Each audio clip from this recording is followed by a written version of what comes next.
Ladies and gentlemen, welcome to Film Hustlers. Davey Dave, how you doing today? I'm doing well. How are you, sir? Okay. We used to have a host, but he's too busy now. So. Hey, you know what? Ladies and gentlemen, welcome to Film Hustlers. Coming to you live from... First of all, you fucked it up because it was coming to you live from my car on the 101 freeway.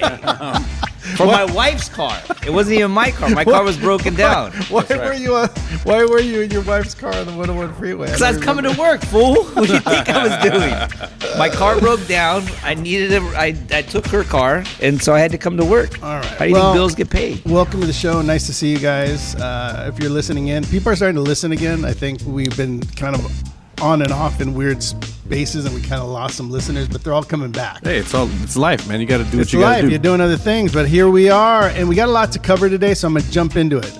First of all, Academy Award weekend was amazing. Dude, indies are back. Indies are hot. Indies are proving to be important still, and I think this is going to make investors open to investing money in independent film. Well, like I've always said, there was $18 million behind the marketing of Anora. Yeah. The budget was $18 million behind it, right? Yeah. Robert Rodriguez made El Mariachi for $7,000. There was $1 million behind it. Well, $1 million in post money, and then the marketing. In marketing, and so there's great indies out there. Nobody just sees them because they don't have $18 million to market their movie. Hey, so let me ask you this: know? so you're an independent filmmaker, and am I? Yeah, you are. Oh, You've been okay. doing your thing, but in addition to that, you were on the red carpet at the Academy Awards with all these people that won awards, with all these successful filmmakers. How does it feel to be on the red carpet and seeing all these people and then seeing them win? Pissed. Does it inspire you? Fucking pisses me off. No. Does that inspire you? It inspires me. Yeah. It does. I mean, they're just regular people. They're just people, but they did extraordinary things. Does it? Do you think? Oh well, I'm not that far away from that, or 100%. Yeah, because they did extraordinary things in their field. Sean Baker's a little different. Like he's like an independent film. He's like a Rodriguez. He does it all. He did it all himself. That's amazing. But it's 30. He said this is 30 years in the making. This isn't an overnight thing. This is a lot of heartbreak, a lot of discouragement, some reward, some praise, but he just kept with it. He just stuck with it, and he kept. I'm sure there was tons of people telling him to get out of indie filmmaking at some point. Tons of people saying, "You're a great editor. Just come cut for us at the studio. Clearly, you're a great writer. Come work for us." And he stuck with it. He stuck with his thing he wanted to do. I mean, the cast was amazing. The editing was. I called that Academy Award. Editing. I knew it was. I didn't know it was him, but I knew it was going to win for editing. You know what's funny? Lopez was telling us yesterday. I didn't realize how many films have been nominated or won that have to do with like prostitution.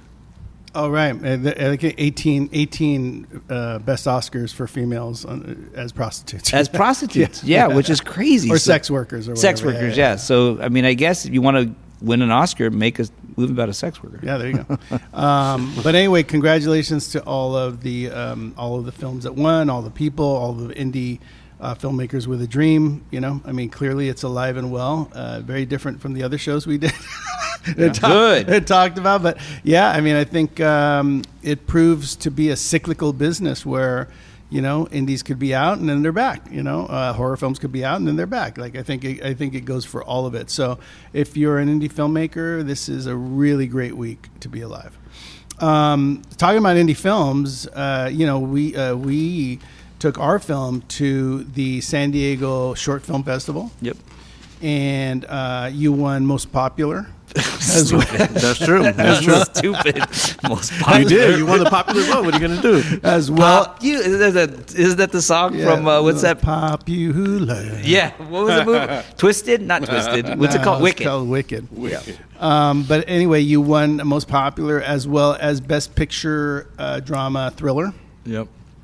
And the San Diego Short Film Festival does a thing where they have 4 quarters of movies, and the top movies from each of those quarters gets nominated for the film of the year in these categories.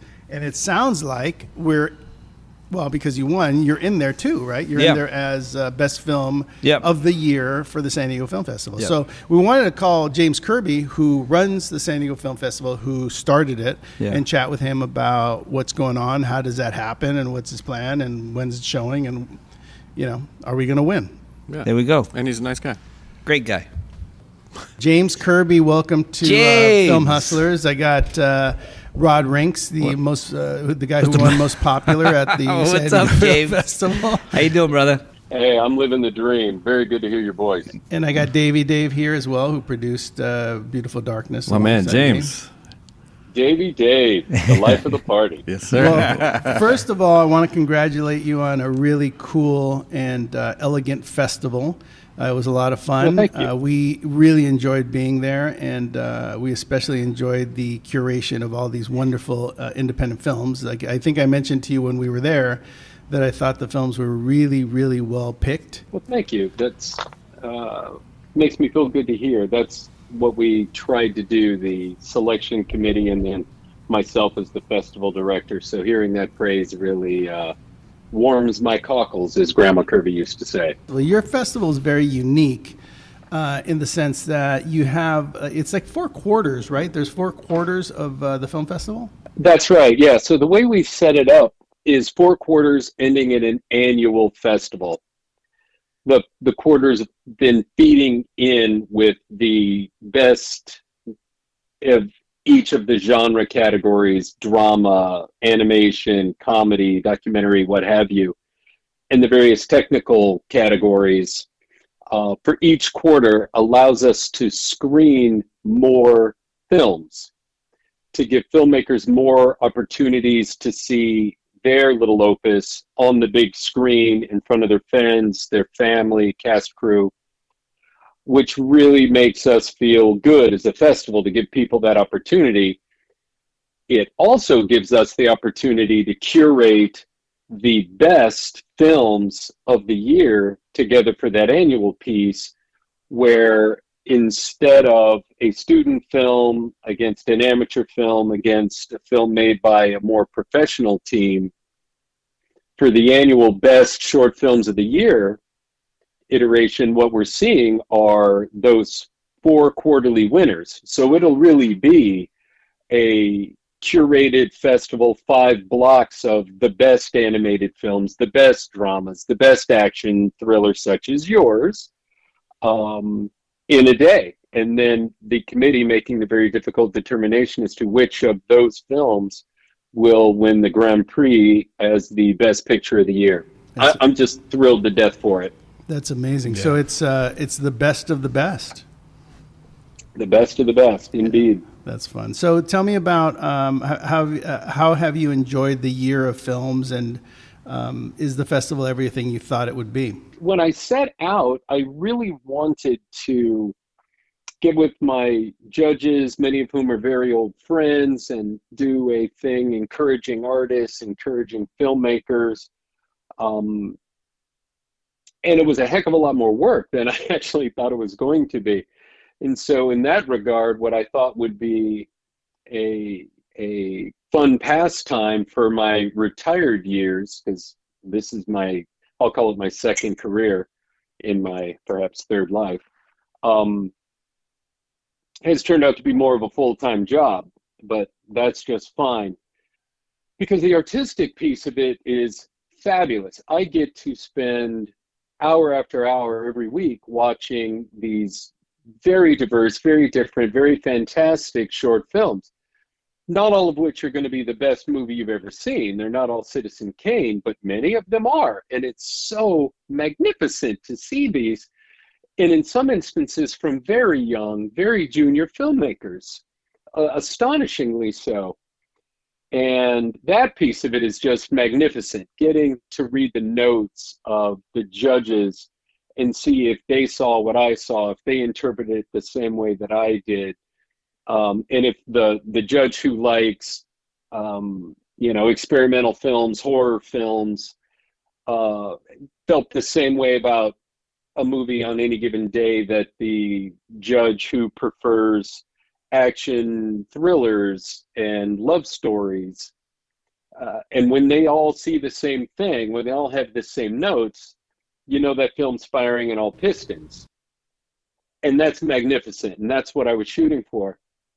Conversely, when one judge just does not like a film and another judge absolutely loves the film, we have the opportunity to come back together and say, did you look at this? Did you look at that? Consider this other angle. And we get to come back, and sometimes films that don't make the first cut make the second cut and still get selected. It may or may not be viable in competition for an award, but it's definitely worth screening because there's something there to look at. And that's the piece of it for me, for James Kirby, that makes it absolutely worthwhile. Yeah, I mean, it sounds like you're very connected to it, and also, you know, when you did your Q&As, I thought it was one of the coolest Q&As I had ever been to, because you really asked important questions, and a lot of the questions were very, very specific to each movie and filmmaker, which I thought was unique. Yeah. Thank you. Yeah, the Q&A portion in the first iteration of the festival that we did, because we're just entering our second year, we're still relatively new. I drafted the questions and then gave filmmakers an opportunity to give me any topic they wanted me to drill down on. And I gave them to our Master of Ceremonies, Ayanna Peterson, to interview. And she did a fantastic job of it. But I have to tell you, on some level, I felt jealous. And I thought, I want to engage in these conversations. I want to ask these questions. So then thereafter, I spent a good bit of time going back and watching the films of the, with you know, filmmaker teams where the director or the producer or writer wanted to take part in the Q&A, which fortunately for me is a lot of them, and could ask questions that I wanted to know, including, you know, a fun story. Tell me something that interesting that happened making your movie, because there's always those interesting stories. But also being able to get into what is the story that you're trying to tell within this fictive reality, whether your film is didactic or a film that's more surrealistic or dada, and it's just happening to the audience without really having an underlying narrative. So I love that piece of getting into the filmmakers' heads, both from a filmmaking standpoint, you know, how did you do this, how did you do that, to really what was your intention in making this film. I love that piece of it.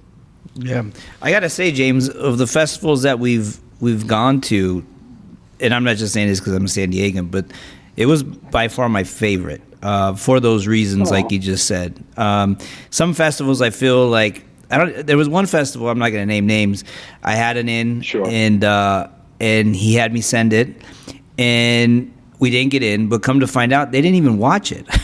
You know what I'm saying? Like they took the submission fee, never watched it, because he actually went to them and said, "Did you guys watch this film because it's good?"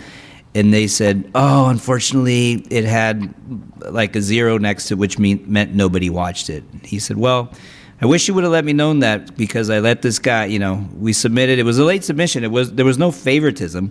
It was just a late submission."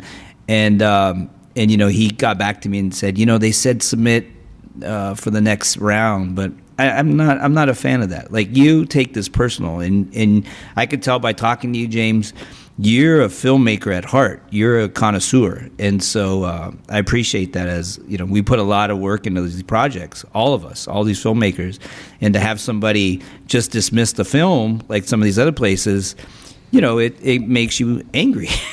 But you know, oh, absolutely. So I can't imagine that.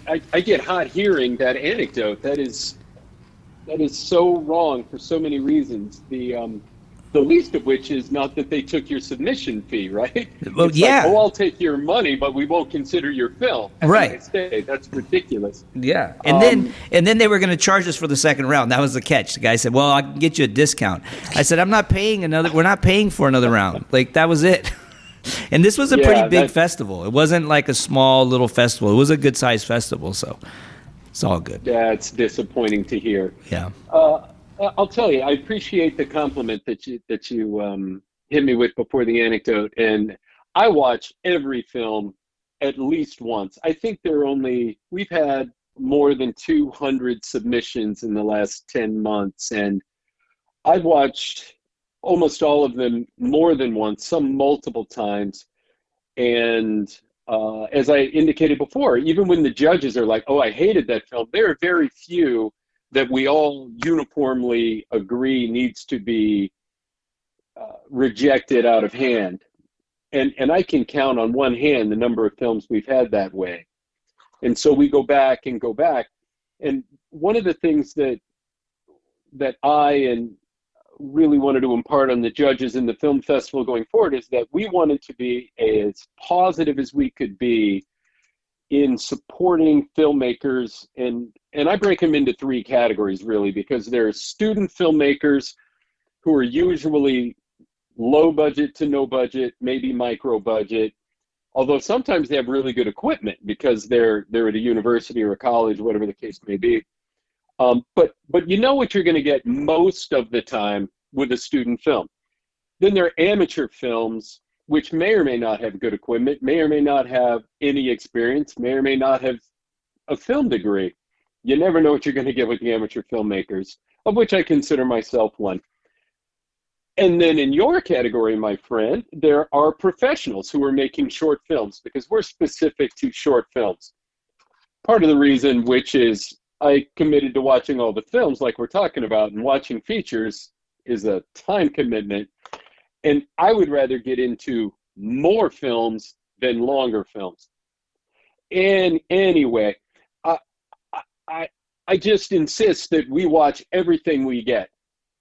And for example, we're talking on the eve of our annual festival, which will be our first 2-day evolution, where the Saturday event will be a full day of screenings, which are actually the first quarter of 2025, the first of the 4 quarters, the spring season. And then the Sunday all-day screenings will be the best of the best again. It's the best films of 2024. Awesome. So to the point we're discussing at the moment, thank you, yeah, we're very excited. But our deadline is not until March 25th.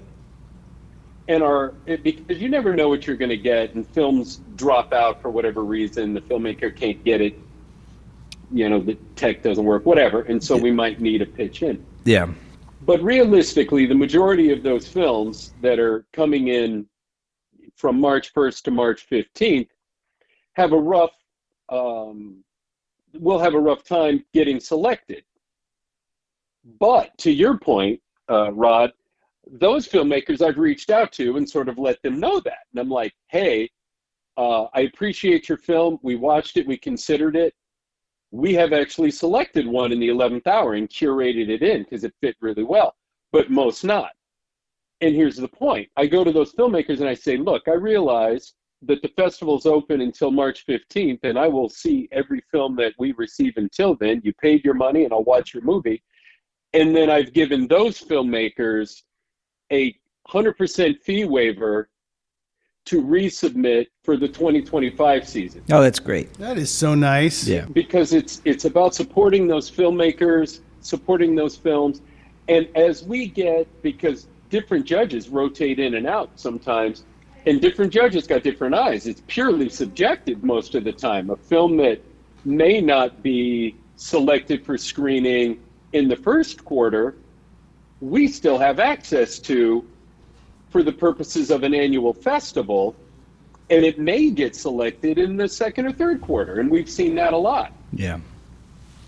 Well, that's pretty cool. That's a great opportunity for filmmakers. If you're listening, San Diego Short Film Festival is definitely a place where you can not get picked the first time, but get an opportunity to get picked the next time, which is pretty cool, man. That's an amazing opportunity you're giving people. And your venue, James, is great too. It's quaint, it's nice. I'm not gonna lie to you, you got a lot of bars right around you. So, well, when you're done at 1:30, you got to be back by 8. You kind of stumble into somewhere. So, and that was my hometown, so I had friends and stuff there. It was good. They're best because it's It's a UCSD building. It's the Park and Market building for, University of California, San Diego, where the digital gym is. And we spent a lot of time in the beginning thinking, where are we going to be? So many festivals rent out, the local AMC, which can be costly. And you have a 250-seat venue, which is great. And, a lot of times they're in a mall, so there's food courts and parking and what have you. But you have a 250-seat theater with no guarantee that you're going to fill it up. Right. Or maybe one block will have 250 patrons, every seat has a body, and then the next block of films has the 20 filmmakers and their wife and nobody else, and who needs that? So we spent a lot of time looking around because we wanted to be the best experience possible for our filmmakers, and part of that is sitting in a full theater and getting that communal aspect that going to the cinema to see a movie on the big screen with a bucket of popcorn, and in this case, a beer. There's nothing like it. There's nothing like it. So the Digital Gym Cinema has a 54-seat theater, which is perfect. Yep. It affords us the opportunity to sell out almost every time. And if we don't, we have alternatives that allow student filmmakers to, attend the festival for free and occupy those seats so that it's a win-win. But then similarly, they have a concession stand that has beer and wine, which I got to tell you, that ain't nothing. But as we experience the Q&As in the being in a university building as opposed to a traditional theater, there are classrooms. So instead of doing what many festivals do, which is just they show a short, they show a feature, they turn the lights on, and then the filmmakers come down front and talk, which is wonderful because it gives them that opportunity. But from our perspective in the audience, it breaks down that film-going experience, which, is okay. But I prefer the film-going experience to continue after intermission. And I just bring that whole handful of filmmakers into a classroom where, free of charge, anybody in the building, and certainly the people who just watched those films, can sit down and ask questions and listen to my questions and listen to the answers of filmmakers. I love that building. Yeah. Congratulations. You did an amazing job. Did you have anything, David? Yeah, no, I'm just glad that we were part of that festival. And to meet James, it was an honor. Thank you. I think Film Hustlers have to make another short just so we can go back to James' That's festival. what I'm saying. That's what I'm saying. We'll be back. We'll be back. You guys you are welcome anytime. And of course, we're screaming Beautiful Darkness on our Best of the Best iteration. I think it's in block 3. I don't remember, but it's airing on Sunday, and I really look forward to people getting an opportunity to see it again. Awesome. It was a great movie. Thank you, James. Thanks, James. Appreciate well, you. Look, James, thanks for joining us on Film Hustlers, and thanks for keeping the dream alive for so many filmmakers, from students to pros. And for taking the time to care about film and people as much as you do. We really appreciate it. Hey, fellas, I really appreciate the opportunity. Thanks, James. You're the best, Thank man. you, James. We'll see you soon, buddy. We'll see you soon to collect our award. Thanks, bud. Take care. I love it. I hope so. Take care, Hustlers. All right, see you, bud. All right. So real quick, I just want to, again, congratulate James, but I want to talk about extrememusic.com for a sec. I don't know if I said this before. I may have said it, but we're doing a movie that us three are going to go do in Buffalo, and I needed a song for a karaoke scene. I haven't had to do this before. This is my first time, so I needed a karaoke scene, but I needed a Christmas song, and it needed to be fun, kind of like an anthem, Like Sweet Caroline. It's like kind of like Sweet Caroline or. What's that song? There was "We Are the World," but then the Europe did one. What was that thing called? Feed the world. Don't they know it's Christmas time? So the writer wrote that song into the script, and it's a great song, right? But it's $120,000, so I can't afford it. So I went to Extreme Music. I tried to find an anthem, and what I found was a cappella version of a Christmas song that ended up feeling like an anthem. Like a lot of people can join in and sing, and I was just really surprised that even though I needed something very specific this time, not just music, not just a song, not just score, something that the characters can interact with, that the audience can sort of, what I mean by audience is the audience that are there at the party can also join in. So I looked on there and I found it. So I just want to, again, tip my hat to extrememusic.com and let you know that if you need music for your movies, no matter what is happening, if your characters are singing, if you just need score, if you need a scene for music for a scene or in the background of a bar or a restaurant, they got the hits. They got the hits. Extrememusic.com for all your music needs.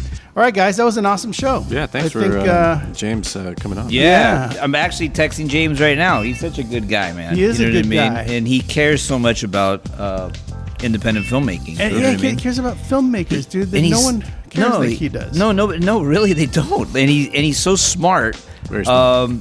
He's almost like he's parroting like words Scorsese says, like talking about cinema and being around like a community and people in the theater experiencing it together. That shit like that. That's not movies. That's cinema. That's the whole thing of the experience. And he's all about that. Which he's accessible. He's accessible. He's there with us. He's talking about film in a very intellectual way. And I totally appreciate that guy. And I'm really hoping that we win for Best Picture of the Year. It's crossing our That's fingers. right. Yeah, keep our fingers crossed. We'll let you know how we do, because I think it's at the end of this month, so maybe next month. Yeah. We'll have some more information. Anyway, thanks. Good seeing you guys. Yeah, man. Good seeing you, Foo. Yeah, we'll see you next week, or I'll see you. I see you every day. You come by Buffalo. the show every single day. You don't even work there. I'm like, oh, here's this guy again. All right, guys. Well, thanks for tuning in, and we'll see you next time Later, on Film Foos. Hustlers. Film Hustlers.